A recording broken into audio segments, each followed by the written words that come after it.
All right, so we're going to do systems of equations. That means two equations with a word problem. So that's what application means. So if you can see, so you have a coin bank that has 275 dimes and quarters that total $51.50. So I'm going to underline and highlight keywords. So I have dimes, and means to add. We have quarters. Total means equal. So I'm going to have two equations, and you're going to have to ignore my lovely paper right here. So you have to figure out what you're working with to write your equations. We're working with dimes, and we're working with quarters. So you can use D and Q. You can use X and Y. I'm going to use X and Y to write an equation.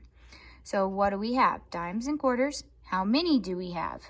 275. So we have dimes plus quarters equals how many we have, which is 275. But we have to have two equations because of systems. So then we also have what it's worth, because that's what our total is. They are worth $51.50. Well, how much is a dime worth? It's worth 10 cents times however many we have, plus how much is a quarter worth? It's worth 25 cents times however many we have. Now for systems, you have three ways you can solve. If you have a calculator, it's the easiest way, and I'm going to show you on the calculator. Otherwise, you're going to have to use substitution. So you solve for X or Y and then plug it into the other. Or you have elimination, which we would multiply something, which there's a video for that as well. But I'm going to do linear equations and graphing because it's easier. Because what letter gets by itself is Y. So I'm going to take this one and get Y by itself. And I'm going to take this one and get Y by itself. And then I'm going to show you how your calculator is your best friend. So we have X plus Y equals 275. So to get Y by itself, I need to subtract X. Subtract it here. So I'd have Y equals negative X plus 275. There's one equation. Okay? Then I'm going to take 0.10x plus 0.25y equals 51.50. So I'm going to get y by itself. So I'm going to subtract 0.10x.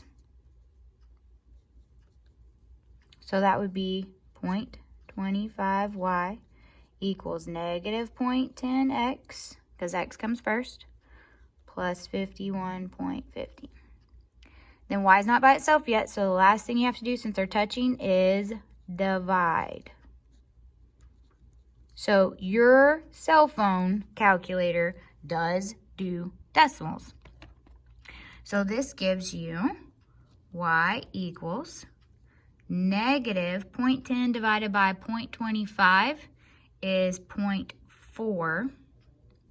And we'll have our x plus 51.50 divided by 0.25 is 206. So there's my second equation.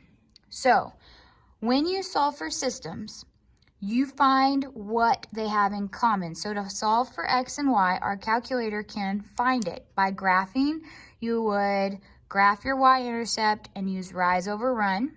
Graph your y-intercept, use rise over run. Now that's if you're graphing. If you want to use a calculator, because I want to show you the calculator, you go to y equals, and we type in our equation, negative x plus 275. That's in the first one. Second one, we got negative 0.4x plus 206.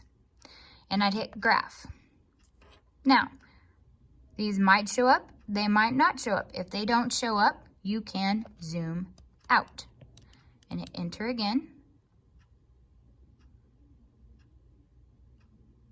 Still didn't show up, zoom out again, so hit enter again. There's one of them. There's another. I'm going to zoom out one more time. So your answer on a system is where they cross. So I want to know exactly where they cross right there, but I've zoomed out too far. So you can't really just count on these. So if you go to second trace, we want to know where they intersect. So that was second trace. We go to where they intersect, and I hit enter.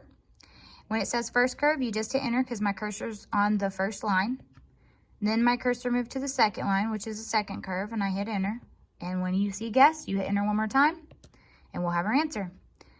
We have where they cross. It tells you my x value, which is 115. So I'm going to write it over here. X equals 115.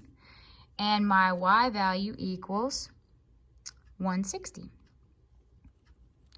So what does X stand for in my problem? It stands for dimes. So I have 115 dimes.